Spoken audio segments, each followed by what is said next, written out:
नीतीश बाबू आज सुशासन बाबू नहीं, बेकाबू बाबू बन चुके हैं। जिस प्रकार की ओछी, निम्न स्तर की, घटिया और महिला विरोधी टिप्पणियां नीतीश बाबू ने, वो भी विधानसभा के पटल पर की है, ये केवल भाषा या गलत बयानी का मामला नहीं है। ये एक निम्न स्तर की मानसिकता और महिला विरोधी मानसिकता का परिचय है। सोचिए, यदि कोई व्यक्ति विधानसभा के पटल पर ऐसी बातें कर रहा है, आधी आबादी का अपमान कर रहा है, महिला मंत्री, महिला विधायक अंदर शर्मसार महसूस कर रही है, तो बाहर क्या हो रहा होगा विधानसभा के? किस प्रकार का जंगल राज छा चुका होगा, जिसमें कि महिला सुरक्षा को लेकर कितनी चिंताएं हुई। और इस बयान को खंडन करने के बदले ममता बनर्जी, प्रियंका वाड्रा, राहुल गांधी, अखिलेश यादव, ये सारे लोग तो मौन हैं, कुछ बोल नहीं पा रहे, खंडन नहीं कर पा रहे, कार्रवाई नहीं कर पा रहे। उल्टा उप मुख्यमंत्री तेजस्वी यादव इसे सेक्स एजुकेशन बता रहे हैं, इसे जायज ठहरा रहे हैं। ये उनके एजुकेशन का स्तर दिखाता है, अगर ये उनके लिए सेक्स एजुकेशन है। इस प्रकार की मानसिकता इंडी गठबंधन में बड़ा कॉमन है, सामान्य है, इसीलिए जायज ठहरा रहे हैं या मौन बैठ रहे हैं। राजस्थान इसीलिए तो नंबर 1 हुआ ना बलात्कार में।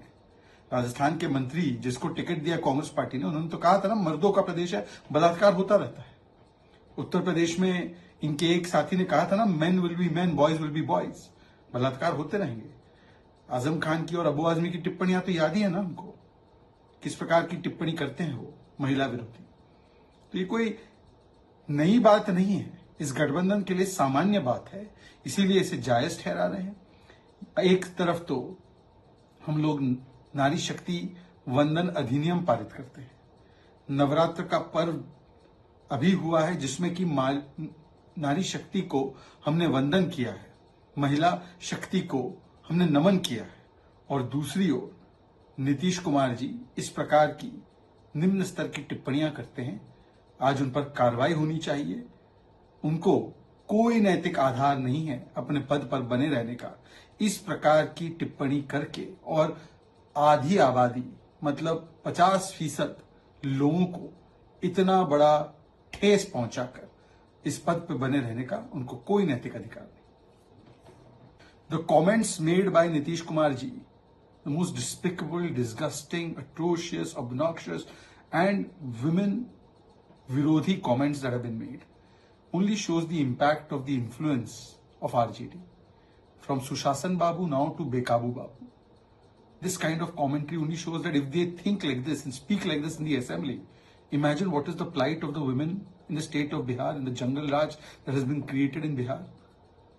And instead of condemning this statement, Mamta Didi, Rahul Gandhi, Priyanka Vadra, Akhilesh Yadav, Arvind Kejriwal, they are all silent. So they endorse it. Tejasvi Yadav, Deputy CM, has justified it, said it is sex education. This shows the very little education he may be having. But if he is justifying these comments, it only shows the level to which this alliance has fallen. And this alliance, for them, it is common, such statements. Rajasthan has become number 1 in rapes. Daily, some statements are made, including a statement by a minister. Mardon ka pradesh hai, that's why rapes take place, and he was given the ticket by Congress party. Mulayam Singh Yadav ji's party has said boys will be boys and justified rapes. We have seen Abu Azmi and Azam Khan statements also. So this is common parlance in the entire India alliance, and therefore they are justifying it, not condemning it. If they indeed condemn it, they should tell us what action should be taken. Nitish Kumar ji has no moral authority to continue as Chief Minister after insulting 50% of the population of the country.